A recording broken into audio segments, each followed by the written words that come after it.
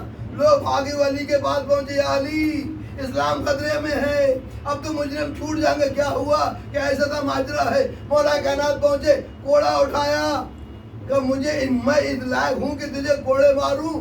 کہ یا علی اگر آپ نہیں ہوں گے تو کائنات میں ہے کون ایسا؟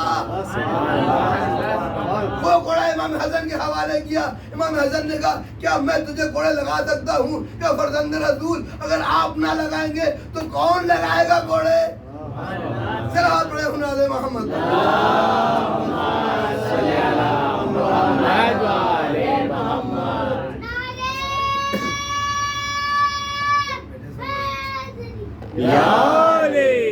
عزیزان محترم، تو مجھے پاک کر دیجئے گا. کہا ٹھیک ہے. آپ نے عمار کو بلایا اور عمار سے کہا عمار کنڈے لیا. سر کنڈے لے کو بتا رہے ہیں، کنڈے صحیح ہے، کنڈے تو سب جانتے بھی ہیں، ابلے جو ہوتے ہیں نا کنڈے. آپ نے کہا کہ کنڈے لیا، 1000 کنڈے لے کر آگ سے پاک ہونے کے لیے کہا نا اس نے، 1000 کنڈے لے کر آؤ. اب عمار ہیں کوفے میں، بیچارے ڈھونڈ رہے ہیں، سب کو جمع کر رہے ہیں. بہرحال اگلا دن آیا اور آپ نے صفوان کو بلایا. کہا کہ صفوان ایسا کرو تم اپنے گھر جاؤ، اپنے بچوں سے ملو، جو وصیت کرنا ہے وصیت کرو. یہ وصیت کرنا ہے، دیکھیے امتحان ایسا ہوتا ہے کہ وصیت کرنا ہے وصیت کرو، کر کے آ جاؤ. کہا ٹھیک ہے مولا. صفوان اپنے گھر پہنچے، وصیت جو بچوں سے وصیت کرنا تھی کی، جو مال تقسیم کرنا تھا تقسیم کیا، جو وراثت تقسیم کرنا تھی تقسیم کی، اور وقت سے پہلے آگے بیٹھ گئے مسجد میں. جب وقت سے پہلے آگے بیٹھ گئے اور لوگ دیکھنے کے لیے آئے.